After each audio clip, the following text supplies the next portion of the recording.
Good. So we are starting. Good evening, ladies and gentlemen. I'm very excited to have this meeting today with Devrim Turker, who graduated from Leiden 1 year before me. Devrim is global head of tax at Gartner, leading IT solution provider. Maybe Devrim will describe this in more details. And we decided to discuss with Devrim what is the role of a tax director of multinational to make it more exciting. What is the priorities for tax director in one of the leading IT company? So by definition, this is very innovative business. This is business which is very much in focus of recent tax policy developments. So maybe too much from my side, Devrim. The floor is yours. Maybe you can tell a little bit more about yourself and what have you done since graduating from Leiden program? Well, Rustam, thank you so much for inviting me. It's a pleasure to join this conference. And it's an honor to participate in an alumni type of organization. Just to let you know, I usually decline speaking engagements because it's of no benefit for me, but I really think you're doing a great job in raising interest in international tax. So I'm more than happy to participate and to support you in any way I can. So first of all, thank you for inviting. As Rustam mentioned, my name is Devrim Turker. As my last name suggests, I'm Turkish. I was born in Turkey. It's good to know I beat Rustam by a year, graduating from Leiden University. I think it was 2000 year. I'm the class of year 2000 in the Leiden. Actually, we were either the second or third class graduating in international tax law because it was extremely new and edge of the envelope type of field at the time we graduated. So I'm one of the first graduates from the Leiden University. As Rustam said, I'm the head of tax in Gartner. Gartner is the world's leading research and advisory firm. We provide insight to executives and their teams that they can action upon. It's public information. We're approximately 20 billion in market cap with $4.5 billion of sales. And I lead a team of 28 people here in Gartner, all working in tax. Just as a brief background, I was born in Turkey, went to college in Turkey, and for some reason, I chose tax. When I graduated, my first job was at Deloitte. Actually, I was preparing tax returns, doing a lot of photocopies, filling out the forms, various withholding tax forms, residency certificates, everything a junior level person would do in Deloitte. But then I became good at it. So I was good in local Turkish tax. But a point came in which I wanted to just exceed the boundaries of Turkey and the region I was working in. And although I was good in Turkish tax, I just wanted to broaden my horizon. And I realized I knew nothing on international taxes. I didn't understand tax treaties. I didn't know what a resident company was. I had no idea how it worked. So with that, I decided to first come to Netherlands. I started to work for IBFT. You may have heard of the organization. It's International Bureau of Fiscal Documentation.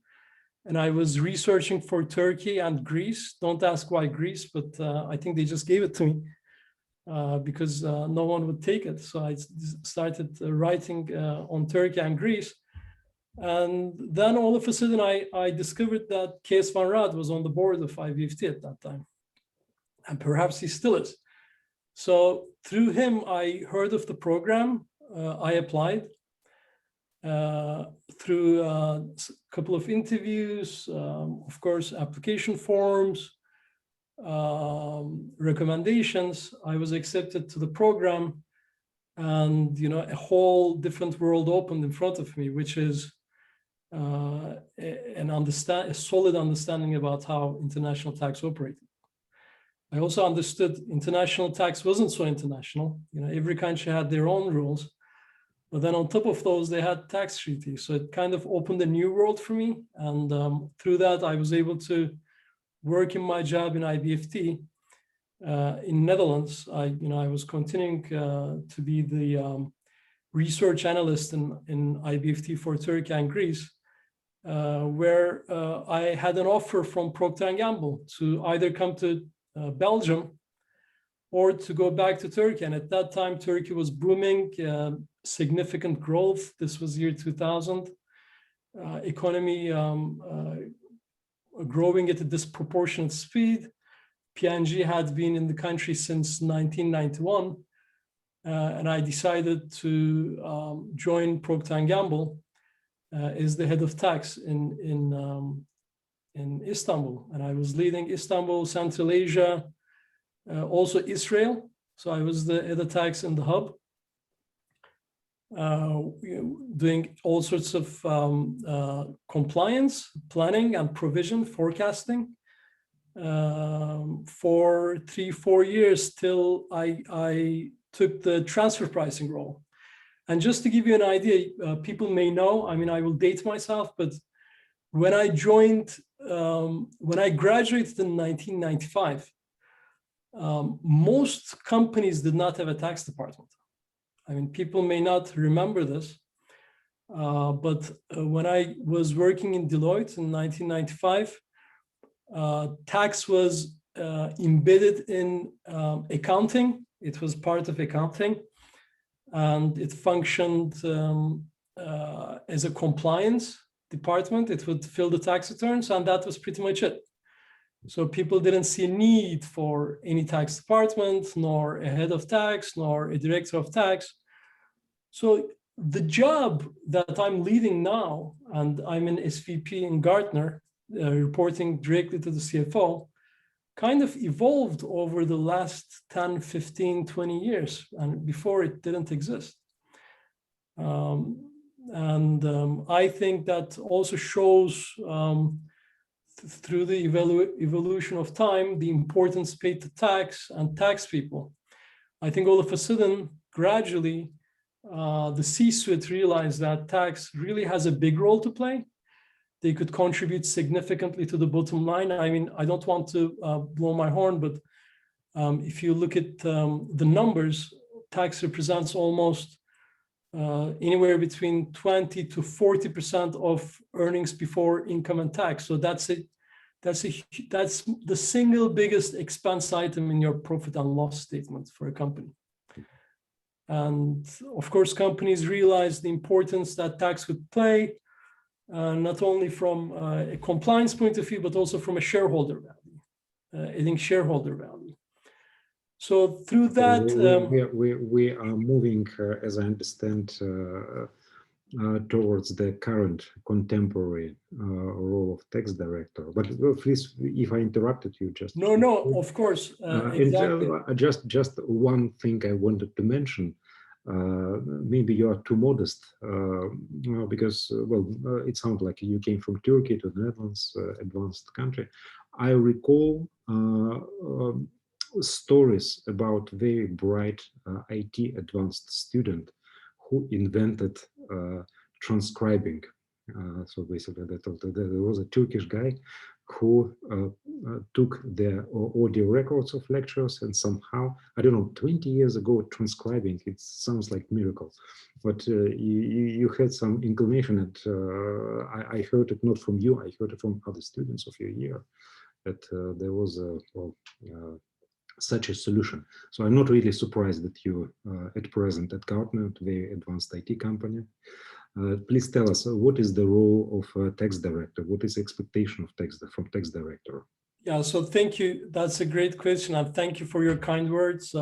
Indeed, coming from different countries, it was a very international organization, but then, which also meant everyone heard different things. So we decided, okay, why don't we transcribe the whole lecture, and everyone can read it and perhaps understand. So we kind of started recording it, but then, you know, we used some transcription software. Then we basically had like transcriptions of the courses, and at a certain point, no one was taking notes. Everyone was reading through the transcribed text. So that, thank you. I had completely forgotten about that incident. So it's great you remind me, and yeah, it was very interesting. So, what is the role of a modern tax director is, and I will be very transparent and frank, the tax information and knowledge and technical skills we have are just table stakes, meaning they're the basic level of entry, meaning that won't get you to the head of tax role. What we need to have on top is a deep understanding of business, a deep understanding of international tax aspects, coupled with good organizational skills, people skills, and leadership skills. So as you combine, as I say, the soft skills with tax-related technical skills, I think that's what's needed by the business. And I'll give you an example. I have a team of direct reports that lead certain sub-functions. And in Gartner, we organize the tax department not geographically, but by function, by key deliverables. So we have a planning, head of tax for head of planning. We have head of compliance that leads compliance and provision end to end. So it's not just one country, but the globe. The planning is also the globe. We have a VAT indirect tax person that leads VAT and indirect taxes end to end again through in every country. We have a transfer pricing person, and we have an audit and research that manages audit and research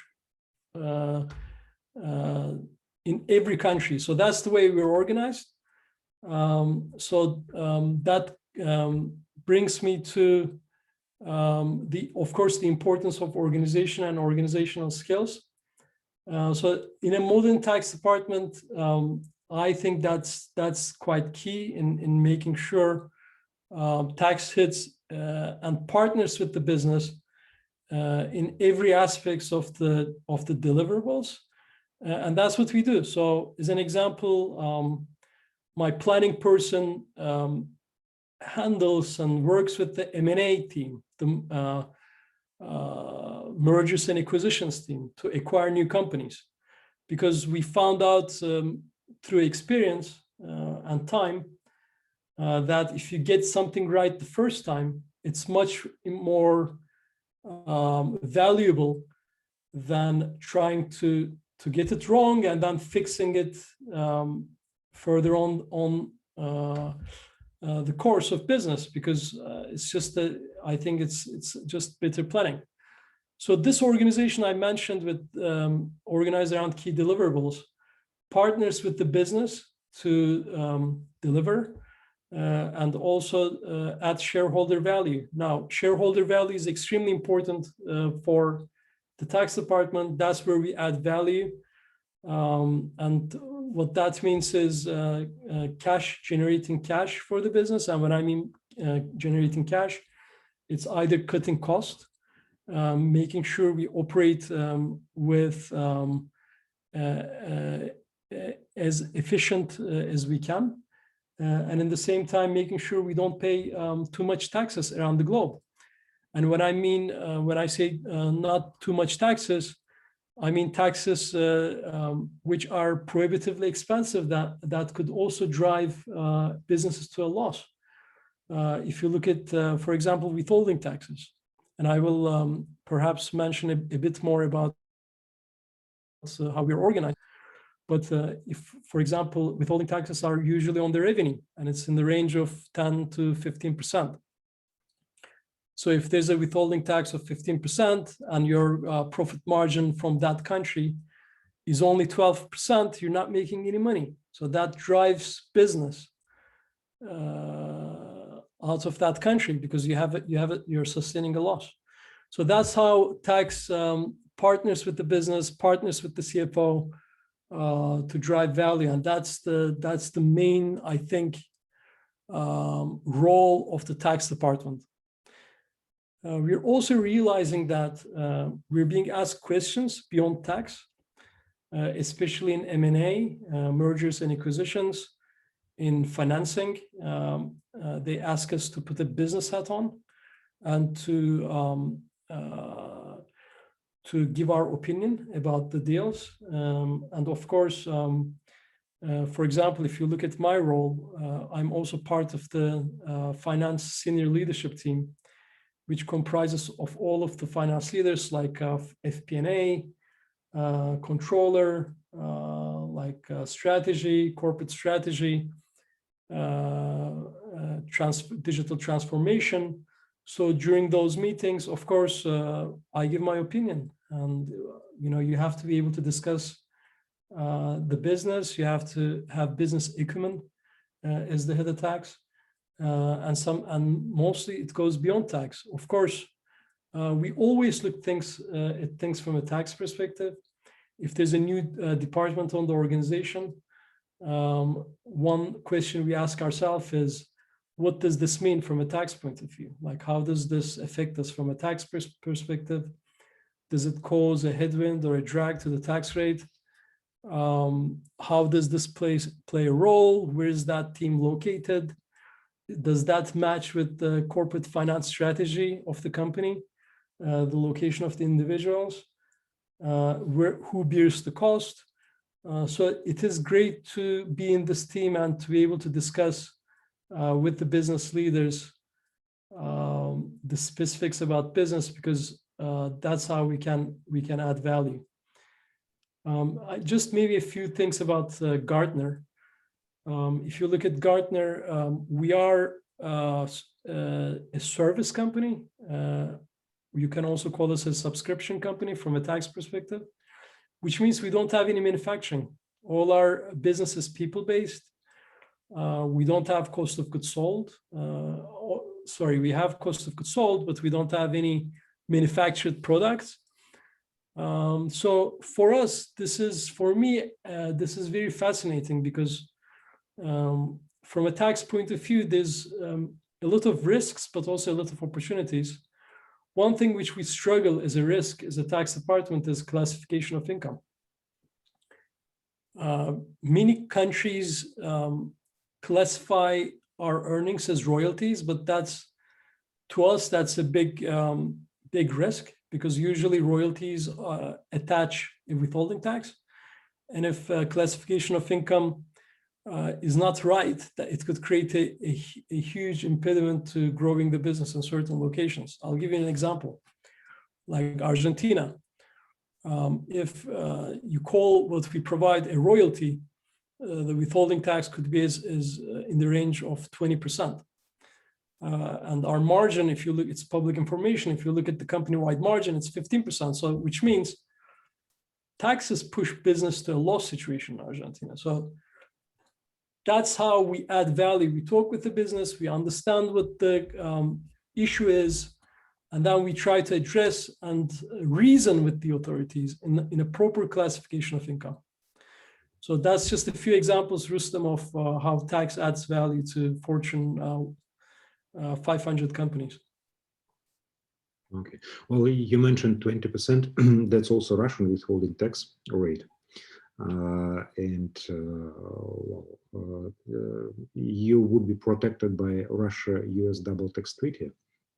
But in some instances, Russian tax treaties, they provide with 10% withholding tax, 5% withholding tax, which might be above or very close to profit margin. So it's eat up pretty much all the profits. Indeed, yeah. And in respect of, what would be the methodology to deal with these cases? Because in some countries, tax authorities are just not allowed to make some agreements in some countries, they might have simply a budget deficit, and that would be less ready to communicate, negotiate. So is there general approach how to deal with these matters? Because I know 10, 15 years ago, the advice of tax consultant would be just go to the Netherlands, establish SPV there. Netherlands doesn't have withholding tax. So, yeah. Indeed. And it's a great question you ask, because we are continuously looking at our processes to improve and setting up new processes. And this question is very close to our heart. And I will talk a little bit more about digital services tax, because that's also, it's similar to the impact of withholding tax. And that's an imminent threat for IT businesses or service industries or digital companies like ours. So I'll talk a bit of that, but just from a process point of view, what we've created is we've created this single point of contact within the compliance sub-function of tax, which I just mentioned, that faces the business and receives the first question. So what we've seen in companies like us is, and maybe this is common across the industry, is that if business has a question, they go to compliance, they get one answer, then they go to planning, they get another answer. Then at the end, they go to the head of tax, they get a complete different answer. And then they kind of pick and choose the best answer they want, and they just run with it. And if you're not organized, and you know how taxes in certain topics, it's not just black and white, there's a lot of gray. So if you're not organized, you're giving business in any point 3 different answers, and they're picking the solution which best suits their needs, and which may not be a bad thing, to be honest with you, because I mean, at the end, we're all functioning to enable the business to achieve a certain result. But it's not efficient, because 3 people or 4 people or 5 people are working on the same question where you could have one dedicated resource. So what we've done is we've organized the tax department, and under compliance, we have a very capable person here in the US that receives the question. We're looking at having also some technology to help us support. We have a dedicated mailbox for VAT and indirect tax solutions. So they send it to a dedicated mailbox. And Rustam, 90% of the questions are the same. They're like, okay, if I do business here, what is the consequence? Is there any taxes that hurt us? So that's number one question. Or they want to understand VAT situation, or they want a withholding tax certificate so that they could provide to the client so that they don't have to withhold any tax using the tax treaty. So what we're looking into, and this single point of contact now has, of course, set up this process. If it's a new market, so we have like a whole list of questions. He contacts transfer pricing.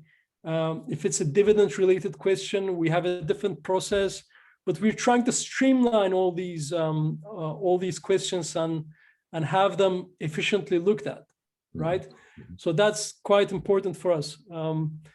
Having said that, the typical, just to answer your question, a typical methodology would be, so we receive the question, let's say Russia, there's a withholding tax.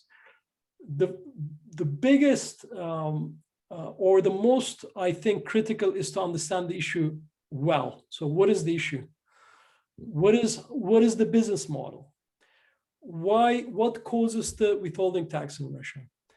Once we understand the issue, then we can, of course, also work with consultants like yourself to make sure we fully understand the local implications. We fully understand, is there a tax treaty between the countries that we operate, the recipient, and the location that we drive the funds? So is there a tax treaty? And then we work with local consultants. We try to understand why, if the treaty is not applying, why doesn't the treaty apply? What is the issue? What is the classification of income? Is it an OECD type of treaty where you could neatly classify with some work under a category like a business type of income. And then we work, of course, with people like you to achieve the desired objective. And we're pretty consistent around the globe. So we don't call our product. And, you know, if you look at Gartner, we have a website. It's like Bloomberg. You can go and subscribe. And mostly head of IT and executives subscribe to our website because, you know, we help them and their teams to, you know, and we provide them actionable insight in choosing software and managing their teams. So then we try to explain to the tax authorities together with the local consultants what our business is, because there's a lot of confusion even there. Of course, we want to take the most advantageous position that we can for Gartner, but having said that, we're pretty consistent in every country. So we have a classification of income, which we, you know, for us, it's business income. And we consistently, and we have a lot of great achievements in France and other countries who has agreed with us. We're in the process of looking at APAs that we could get together with local consultants in these countries. And we use the wins we have to demonstrate to the other countries that, you know, our position is correct and therefore the withholding tax or other taxes should be alleviated. So that's kind of a very rough description of the process we follow. Okay. I would like to address the audience with a reminder that this is a great opportunity to throw in a question and get response from, well, really very well aware of the most recent trends and developments, in particular in IT industry. So feel free, be active and share your questions in question and answer section. That's preferred way, because in chat, well, things might be confusing. We might miss something. So feel free to drop your questions and we will try to go through them as well. In respect of classification of income, because sometimes it can be a mess. As a consultant, I deal with situation when there is a mismatch of characterization and the business might think this is a service fee, and tax authorities might regard this as a royalty. That's one thing. There could be different treatment consequences in respect of value-added tax, because it might be, well, educational services which is free of charge, or maybe digital content which is subject to VAT. So what is how you survive in these uncertainties, in these different approaches? So that's a great question.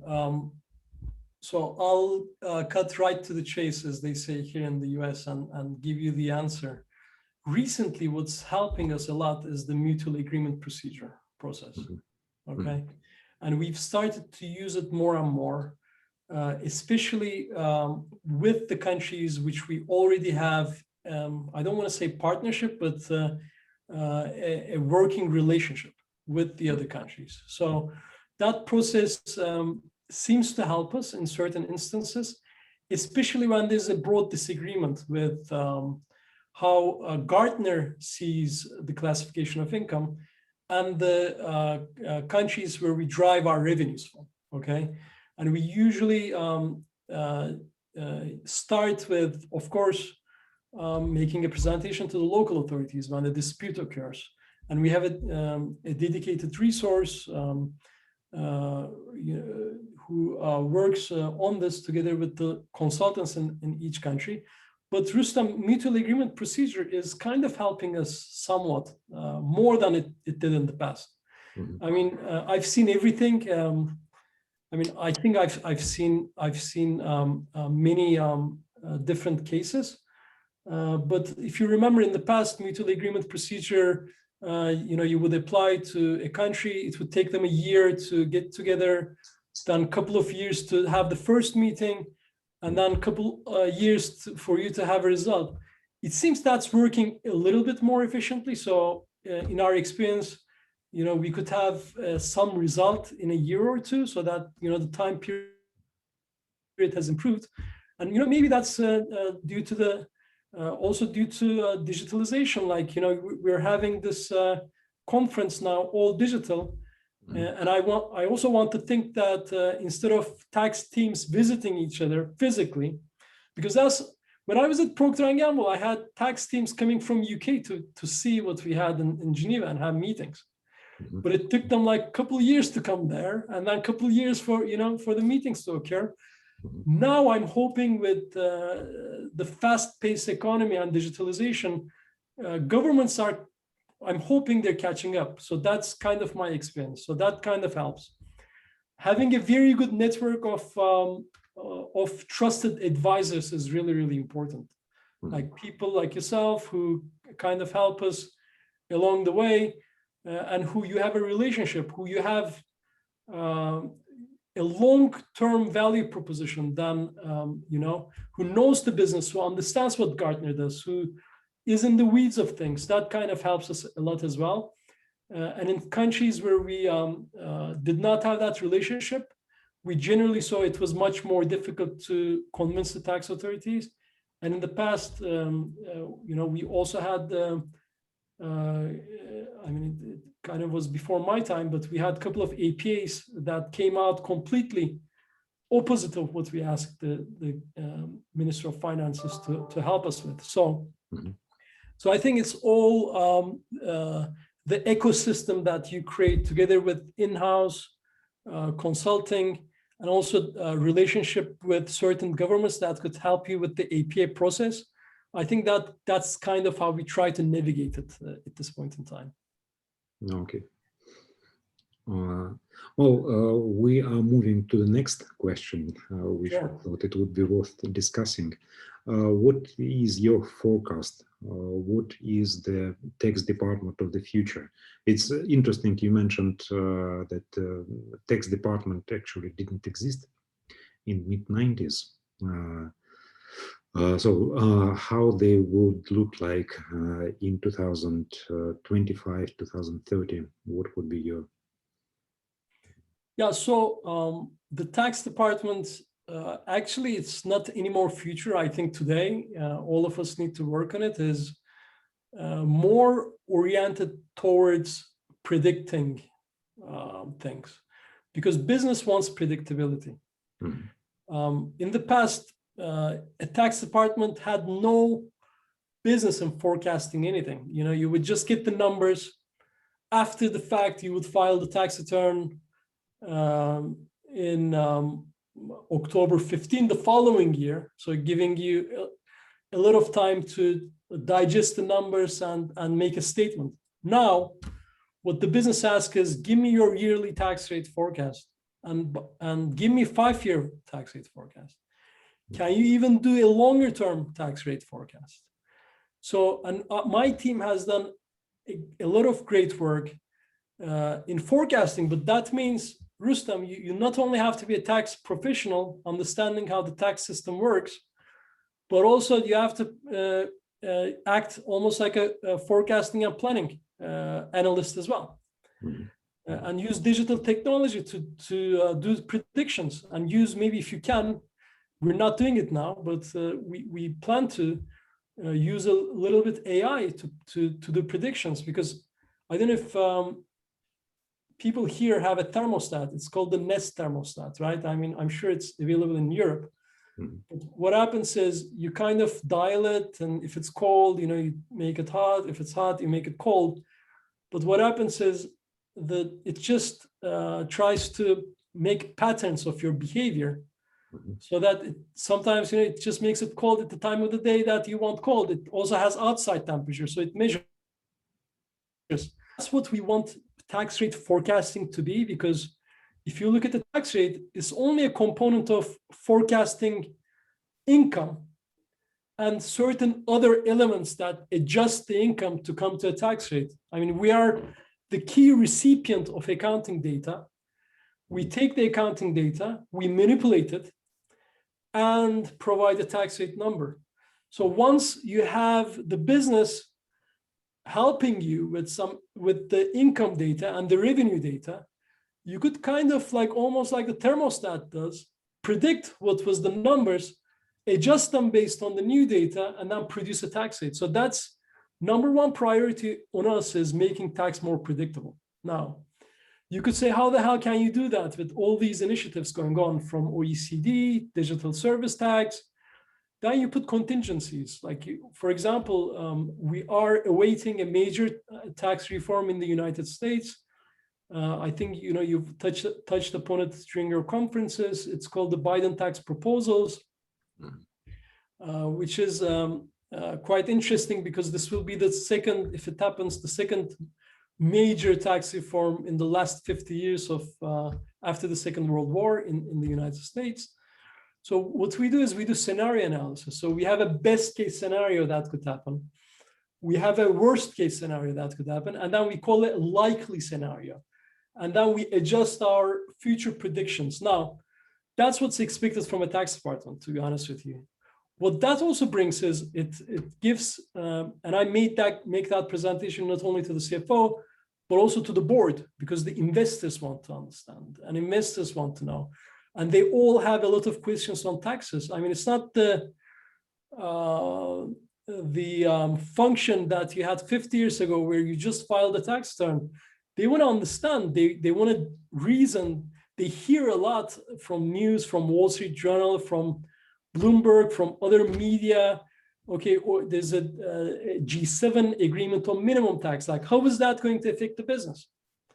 So we have to take that news, make the scenario analysis, and present it in a meaningful manner, not like 200 slides, but perhaps with everything digested into 2 slides. And I'm not joking, we've done that. And it could be quite powerful. So that's what the future of the tax department is, helping the business manage, predict.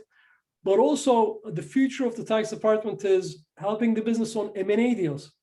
I call it transactional support. Like, whenever there's a one-time special transaction, what could they be? Financing, bond offering, mergers, acquisitions, divestitures, splits, spin-offs. So whenever something like that happens, they also look at tax to help them to structure it the best way. And usually, I mean, the tax person is pretty important in those meetings, because I've seen, Rustam, deals fall off because of taxes. I've seen deals not signed because of taxes. And I've seen deals signed because there's a big tax help. So tax plays a huge role in the decision-making process on these one-time transactions as well. Wow, that's an interesting remark. Sometimes taxes, they also play some negative role.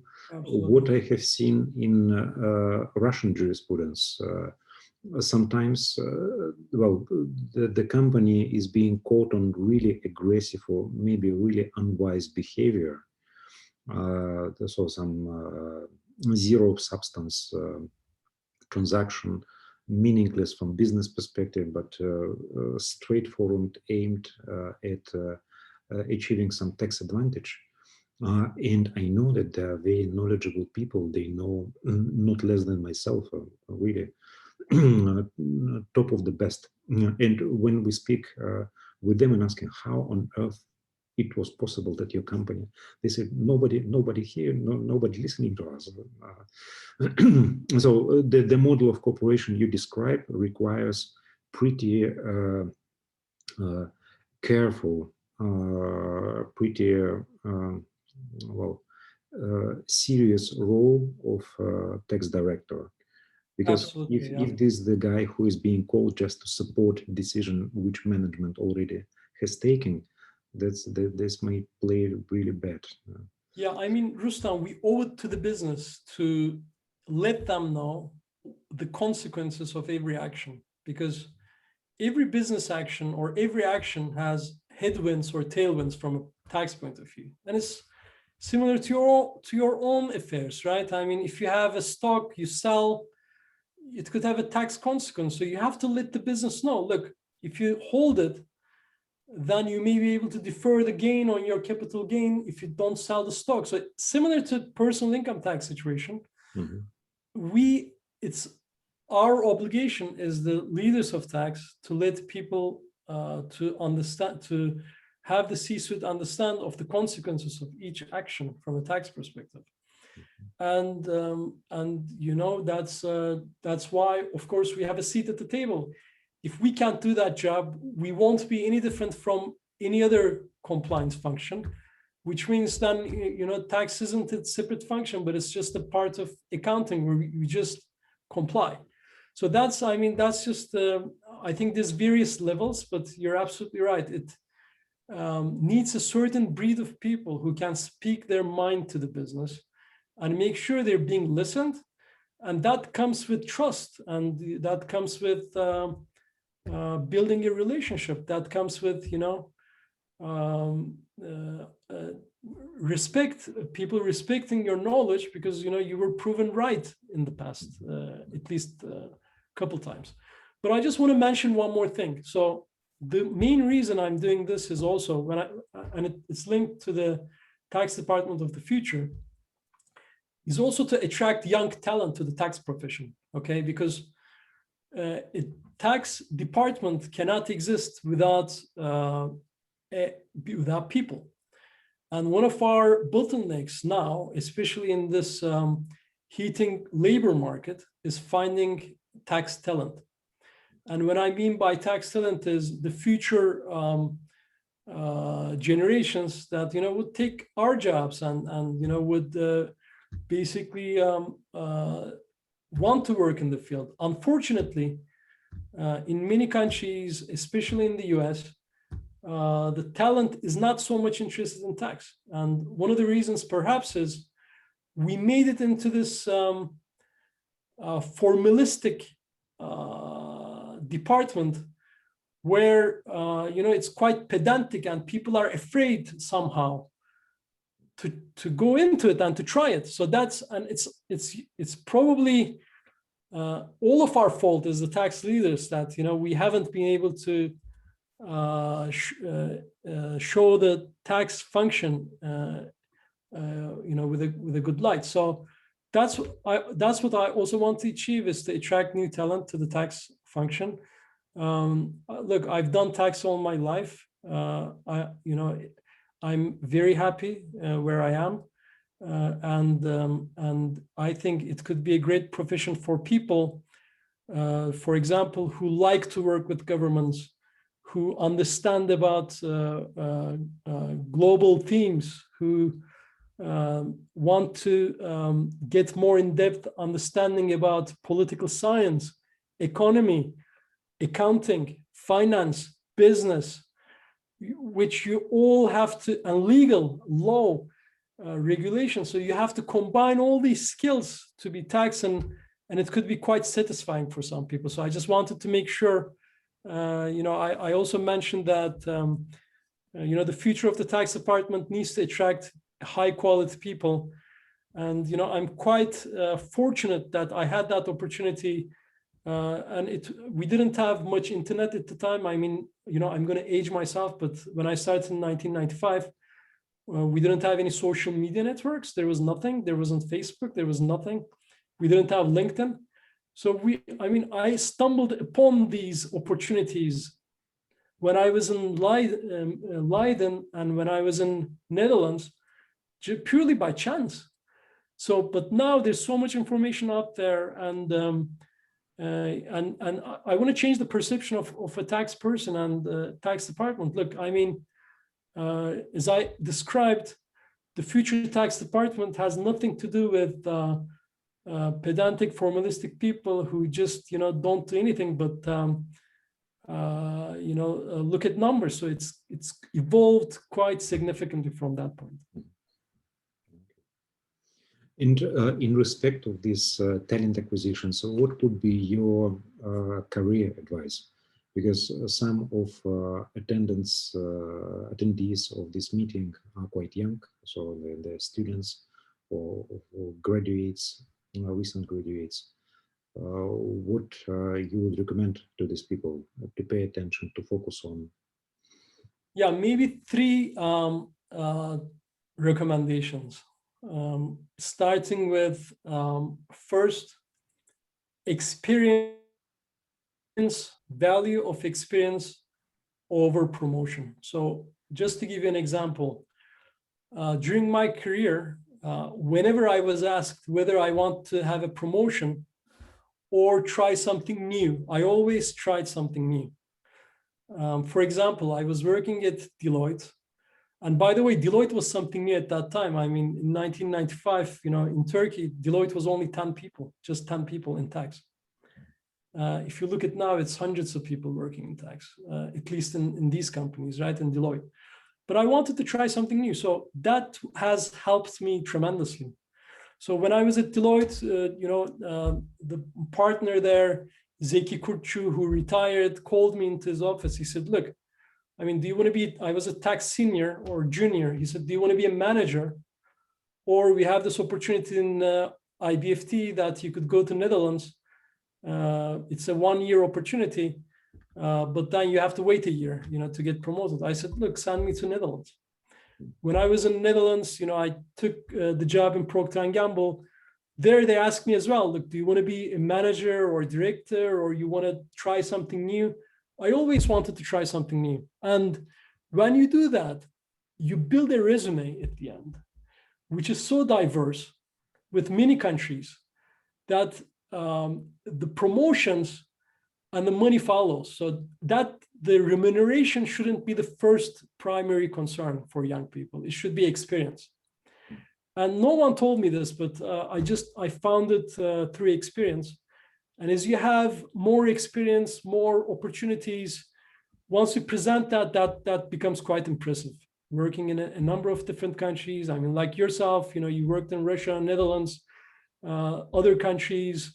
So that kind of gives you the opportunity to, at the end, to take any job you want in tax or other fields. So that's number one. The second is choose a good school. Like if you really want tax and you want to work in tax, I would really recommend you to get education in tax from a good school. Like at my time, there was the ITC. And I know there's some other schools, but that kind of propels you to achieve whatever you need to achieve in the tax field, because you feel confident, you're equipped with knowledge, and you can have a meaningful discussion basically with anyone in the tax field. So that's my recommendation too, is invest on yourself. And if you can do it while you're working and have the company pay for it, that's even better. That's what I did. I mean, just to give you a tip is, when I joined PG, as part of my signing bonus, I asked to be reimbursed for my ITC Leiden Master in Tax program, and that's what they did. So that's also another opportunity that people can use, and they shouldn't be shy to ask. Like tax talent is very scarce. Good tax talent is even scarcer. So I'm encouraging people to, get more education, and if you're working somewhere, talk with your managers on how you could be reimbursed. And third is no one gives, and that's also career advice, no one promotes anyone if they don't ask. If you want a promotion, you have to ask for it. And I had a great boss in Procter & Gamble, and he told me that. He said, look, if you want something, you have to ask for it. You shouldn't wait. Of course, I mean, if you just got promoted, you shouldn't go like a week later and say, look, I want to be promoted again. Of course, you have to be reasonable. But when you're ready, the key word I learned is you don't be shy to say, I'm ready. I'm ready is so powerful, because it means I think I'm ready. And, if someone, and I'll get this opportunity. If you don't give it to me, I'll get it from somewhere else, because I feel I'm ready to take that role. So those three things, of course, you don't have to follow my advice, and but has helped me to get to where I need to. And if you look at my career, I'm a Turkish person, head of tax in the US. And that wouldn't be achieved if I didn't have the ITC Master in Tax Law experience and all the country experiences that I gained along my career. Okay, well, great advice. Thank you very much. I would advise those who really in situation of making some choice selections, really carefully write it down, because it's if I knew all these things in mid-90s, yeah, that would be also very helpful. We have one rather practical question, so I will just read it out loud. Is it true that accounting and tax is very simple in Turkey? I mean, accounting and tax legislation compared to other countries. I do not know if you still follow very much the Turkish internal developments. Well, I would not jump ahead of you, but I had also some impression of Turkish legislation in practice during my career, during my consultancy career. Yeah, I mean, that's so I don't specifically follow Turkey because I have a team of people who support me with a team of consultants. But what I can say is,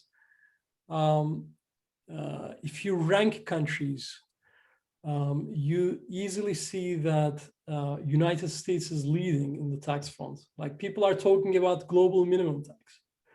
US already has a global minimum tax for the last 2 years, and we've been discussing it for the last 3 years, which is called the GILTI tax. So US is definitely the most complex and at the forefront. You know, when and then the other countries follow, but Turkey is following really, really closely because the government needs revenue. They were one of the first countries to implement the digital service tax.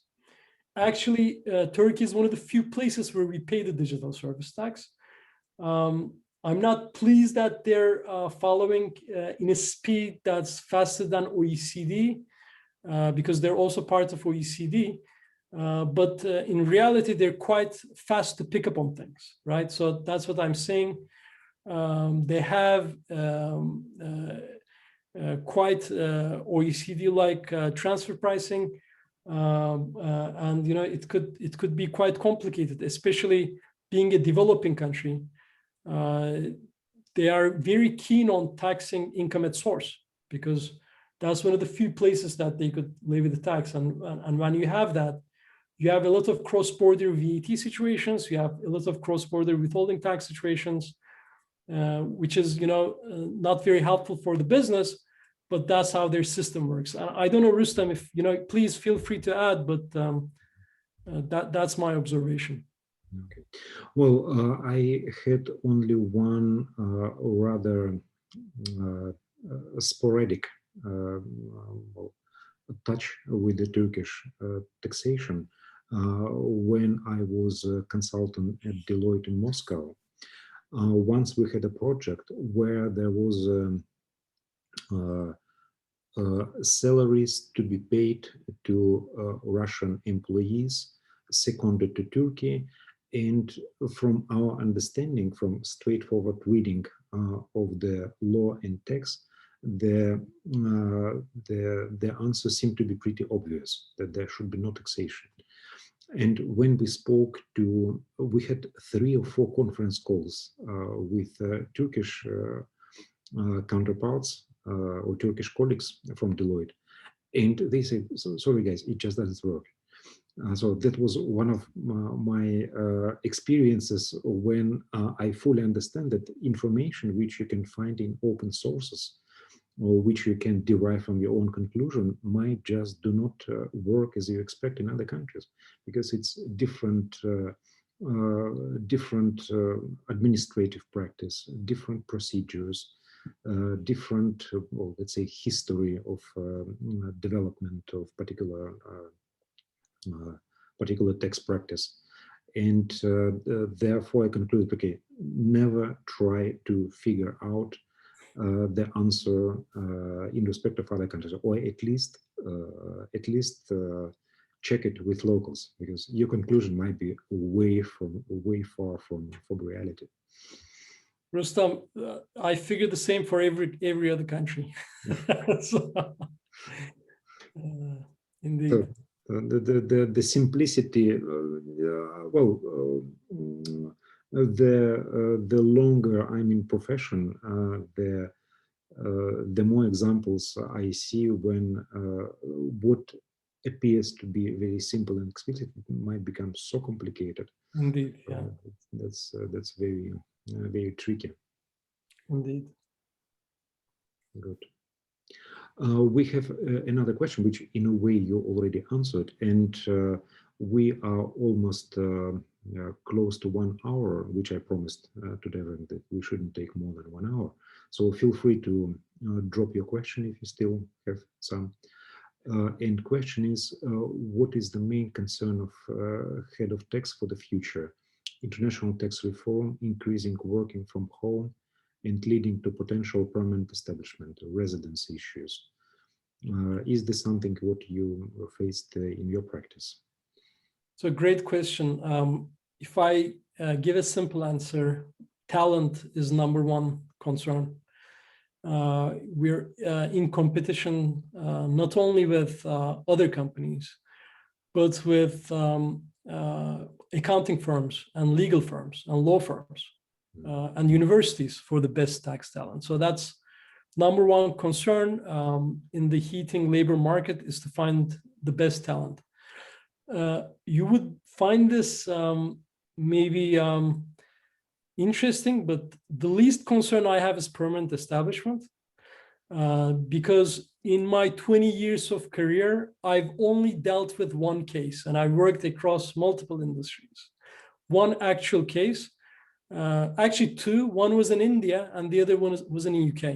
Okay, and we were successful. Now, what concerns me is reform. So there's so much reform out there. Not only the Biden tax reform, but the reform from OECD, the minimum tax, digital service tax. And when I say digital service tax, I'm looking at countries like France, Italy has implemented, Turkey, India, Thailand, and what we see there is every country is doing their own thing. Like, you would be shocked to see that there's no consistency whatsoever on what is digital, what is a service, what should be taxed, and even on the nature of tax. Some countries tax it as a withholding tax, some tax it like an income tax, and some say, oh, it looks like an income tax, but it's not an income tax. And some say, oh, it's an indirect tax, like a VAT type of tax. So that's the other concern, is reform. There's so much reform initiatives out there. There's the minimum tax that's being discussed, but it's almost like saying, oh, you know, we're going to implement 15%, but how? Are you going to provide a tax credit once it's taxed? Are you going to apply country by country, like every country separate minimum tax? Are you going to apply only to the top IT companies, or is it going to be applicable to all IT? What's the definition of IT? How do you define IT? These things worry me. And just a few more things, and maybe we exceed the time a little bit, but I want to make that point. I'm against digital service tax just because I think if you look at countries where, especially countries which has missed on digitalization and digital economy, see this as a revenue driver, I think it will backfire. Just to let you know, when I look at the top 100 IT companies, most are American, a few German ones and a few Asian ones, but mostly American. Once Europe implements digital service tax, it's going to create a barrier of entry to that industry. Now, instead of that, I think the main focus should be, how do we make Europe the center for digital economy? And what could be like a Silicon Valley area, maybe spanning across, I don't know, Netherlands and Belgium and UK, France, Germany, maybe Russia, then, and include as many countries as you want. And how do you incentivize that market with a functioning capital market and funding structure to grow it to the levels that you want the economy to become? That's the difficult question. But I think taxing it and trying to create a barrier is almost like saying, okay, we missed an industrial revolution, so let's tax the manufacturing. I mean, that doesn't bring you any business. So that's what I just wanted to mention, is I think, that's my key worry, is that countries which think they've missed on digitalization is going to a path which the long is going to be more hurtful for their economy. So I'm kind of worried about that trend as well. Okay. Well, that's definitely a very sensitive subject, and selections need to be made very carefully, because from European perspective, well, some countries, they were under lockdown for more than a year. I'm horrified to imagine the amount of losses, amount of state spendings, and they desperately need to get this money. And well, the answer seems to work with us. Let's take it from big American IT companies. But the concerns which you pointed at are also very relevant. If you do this, you choose certain pattern, which will be very difficult to change in the future. So we're not politicians. We have less troublesome role, but well, definitely this needs to be thought well in advance. And I really like your way of thinking, this global approach, looking at the whole picture. So thank you very much, Devrim, for finding time to share your knowledge and expertise with the audience, with attendees of our event. Next week, we are going to discuss beneficial ownership, more technical subject. Monia now will be speaking on this. Another remarkable ITC alumni. So I will be looking forward to welcome all the attendees in 1 week time at the same place. And Devrim, once more, thanks a lot for sharing very interesting thoughts. What would be your conclusion or resume? Well, thank you so much, Rustam, for inviting. It's a pleasure for me to talk with you again. Once you're in New York or I'm in Netherlands, let's after the pandemic, of course, let's find the opportunity to catch up. And I wish you all the success with the remaining of the conferences. So thank you very much. Thank you. Thank you. Thanks. Bye. Take care. Bye now.